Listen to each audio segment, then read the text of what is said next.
Hello book lovers, welcome to Uncommon Reader. I'm Daniela, and finally today I'm here to talk to you about my favorite January reads, Lincoln Highway by Amor Towles. It was also my buddy read with my friend Reney of Beyond Books, and we both love this book so much. I also invite you to watch Reney's video, and the link you'll find in my info box below. A few words about this author. Amor Towles, for me, it's my second encounter with him, and I was already taken by him reading A Gentleman in Moscow, which I did last year. I also dedicated a reading vlog on that book, and this book was just a confirmation of his enormous talent. I like to compare this author to Charles Dickens. It's like more contemporary Charles Dickens. I think their styles are pretty close in terms of sophistication, humor, wittiness, and also balancing, light and heavy moments. There's a lightness to it, even in difficult situations. So there's some hardship that our protagonist will go through, but there's still like a glimpse of hope that nothing is lost. And all the characters in the story blend so well together. Even if you encounter some marginal characters, sometimes they can be distracting in the story, and sometimes you don't have a sense of why they're there in other books. I mean, not in this one. And so you feel like they've added more things just to add more pages to the story. But in case of Amor Towles and Charles Dickens, all the characters add to the story, and they fit so well in it. And that's why I loved every minute of my read of Lincoln Highway. It's the story of four friends. The main characters are Emmett, who is 18 years old, who's just been released from a work farm as he's being sentenced because of involuntary manslaughter when he was still a minor. Despite he has caused the death by accident of one of his friends he was fighting with, Emmett is actually a very quiet boy, very introvert personality, and after he's back from his time served, he wants to live rightfully, and he wants to take care of his brother, his younger brother, Billy, who is only 8 years old. Their farm is foreclosed because of their father's misfortunes. He was a farmer, and as Emmett explains in the book as we go along, he criticized his dad for not being smart as a farmer and just maybe only follow his inclinations on what to farm on without maybe doing some research in terms of, will this grow in this kind of weather? So he was really criticizing his dad's approach to farming.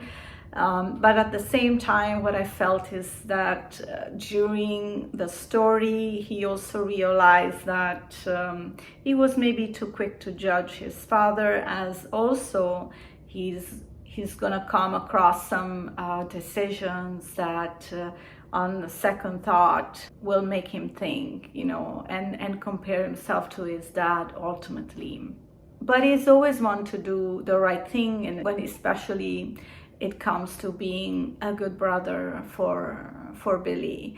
Billy is a wonderful child, very curious, very sharp, very intelligent, and he always has this book with him, and I have to read it up because I can't remember the title all the time. I try to. So he has this fascination for this Professor Abacus Abernathy, who is the author of the Compendium of Heroes, Adventurers, and Other Intrepid Travelers, which he keeps reading, and probably knows it by heart, but it's kind of like a Bible to him, and it's an inspiration as well for going out in the world. The two brothers want to change their lives. They have to leave their father's farm, which is foreclosed, so they are thinking of starting out somewhere else.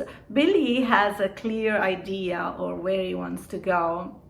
He actually wants to reunite with his mother, who left their father many years ago. The only trace that they have of their mother is the last postcard she sent to them years ago, coming from San Francisco. So Billy wants to change Emmett's mind and head to San Francisco through the Lincoln Highway.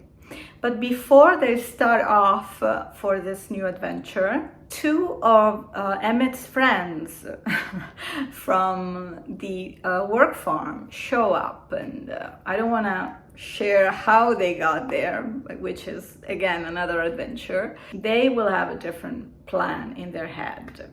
So these two other guys are Duchess, who is a very charismatic figure. And when I started reading about him, I immediately perceived a sense of danger because of his mischievous ways, very selfish, and he had this plan which he schemed on with his other character, Wooly, who has a troubled relationship with his family, comes from a wealthy family actually. So he's determined to go and get his trust fund so he could share it with Duchess, and also at this point also Emmett and Billy, if they come along for this little heist they are planning. But will they succeed at it? Well, of course, I'm not going to reveal that.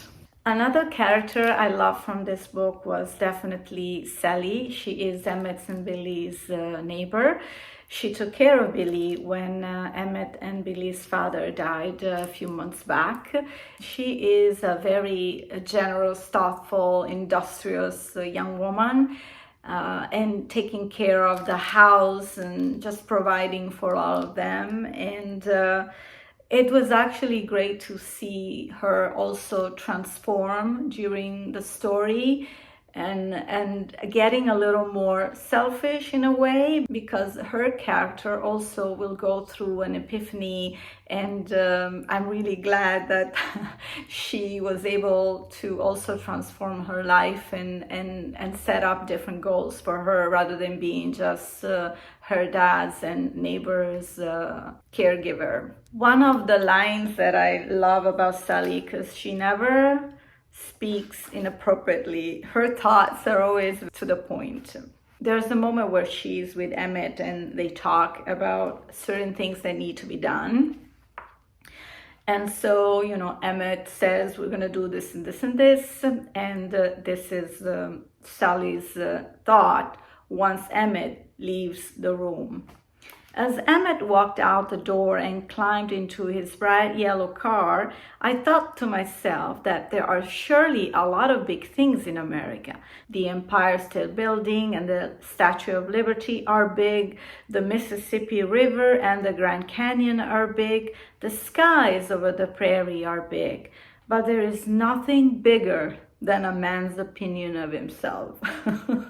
The book is narrated in a third person, but only Sally and the Duchess will be narrators of their own chapters. And each part has short chapters, and they are named by mostly by Emmett, Duchess, Billy, Wooly, and then sometimes Sally, and a few other characters that we will encounter on the book, like Professor Abacus Abernathy as well. So they will encounter him, which is quite an intriguing story, because, the adventures of Billy, Emmett, Duchess, and Wooly will take him in different parts of the US, and their way to San Francisco will be derailed, and will they end up in San Francisco? Well, you have to read the book to find out.